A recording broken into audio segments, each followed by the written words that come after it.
साहब ठाकरे का सुपुत्र जो राम का अपमान करने वाला है, उसके साथ खड़े होकर के हाथ से हाथ INDI के अंदर मिलाने का प्रयास कर रहे हैं। आज मैं बड़ा स्पष्ट करना चाहता हूं जी, ये जो लोग अनाप शनाप बकने का प्रयास कर रहे हैं, मैं शब्दावली को गलत कहने का प्रयास करना चाहता हूं।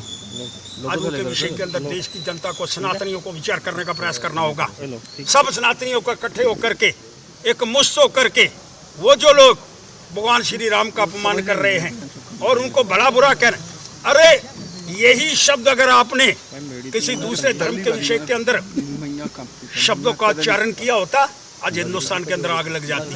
लेकिन क्योंकि हिंदू सहनशील है, इसलिए आप इस तरह के शब्दों का उच्चारण करने का प्रयास करना चाहते हैं। इसलिए मैं मांग करना चाहता हूं जी, जिन जिन पार्टियों ने, जिन जिन लोगों ने भगवान श्री राम जी का अपमान करा है, हिंदुस्तान की जनता से अपील करना चाहता हूं, आने वाले चुनाव के अंदर उनको एक धक्का और देने का प्रयास करना होगा। और इसलिए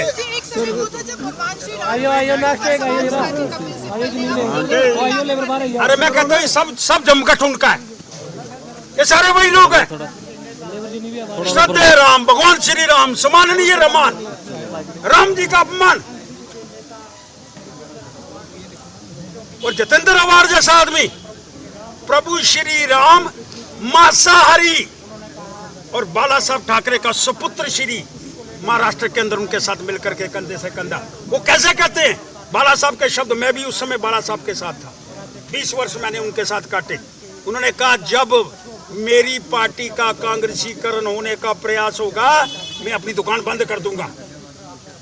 और आज उद्धव ठाकरे उस जितेंद्र के साथ खड़े होकर के किस तरह आंखें से आंखें मिलाने का प्रयास करना चाहते हैं।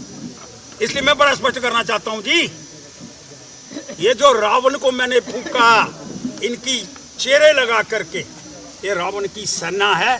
और भगवान श्री राम जी अगले चुनाव के अंदर तीर चला करके विजय प्राप्त करेंगे और एक भव्य मंदिर का निर्माण, और सारे मिले जल के जय घोष, जय श्री राम, जय श्री राम, जय श्री राम। का जो अपमान है जो है बस करो उसको उनका भी तो क्या कहेंगे। रावण के रूप के अंदर नेताओं को मैंने जलाया, ये रावण की सेना है।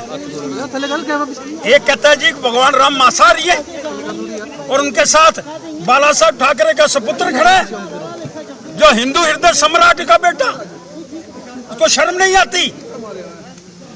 और एक कहता है मंदिर की जगह अगर अस्पताल बना होता, अरे अस्पताल जाने के उपरांत भी लोग मंदिर के अंदर जाकर के पूजा करने का प्रयास करते हैं। और इस तरह के शब्दावली भगवान राम को अपमानित करने का प्रयास किया जा रहा है।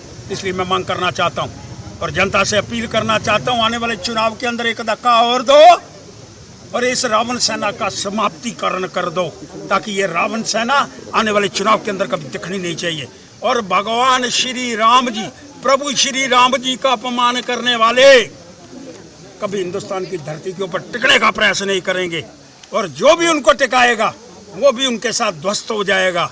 इसलिए भगवान राम, अरे देखो भाई, 5000 वर्ष, 500 साल टेंट के अंदर रहे, कोर्ट ने निर्णय दिया, कोर्ट के निर्णय के बाद मंदिर बना।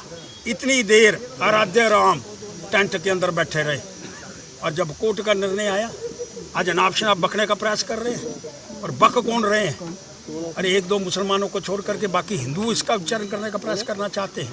इसलिए मैं मांग करना चाहता हूँ, जनता से भी अपील करना चाहता हूँ, ताबड़तोड़ एक ही मुश्त करके वोट दो और इन सबको नस्ते नबूद कर दो, और एक ही जयकारा लगे, जय श्री राम, जय श्री राम, जय Shri Ram. Subscribe to our YouTube channel News DNN by clicking the bell icon. Don't forget to like, comment and share.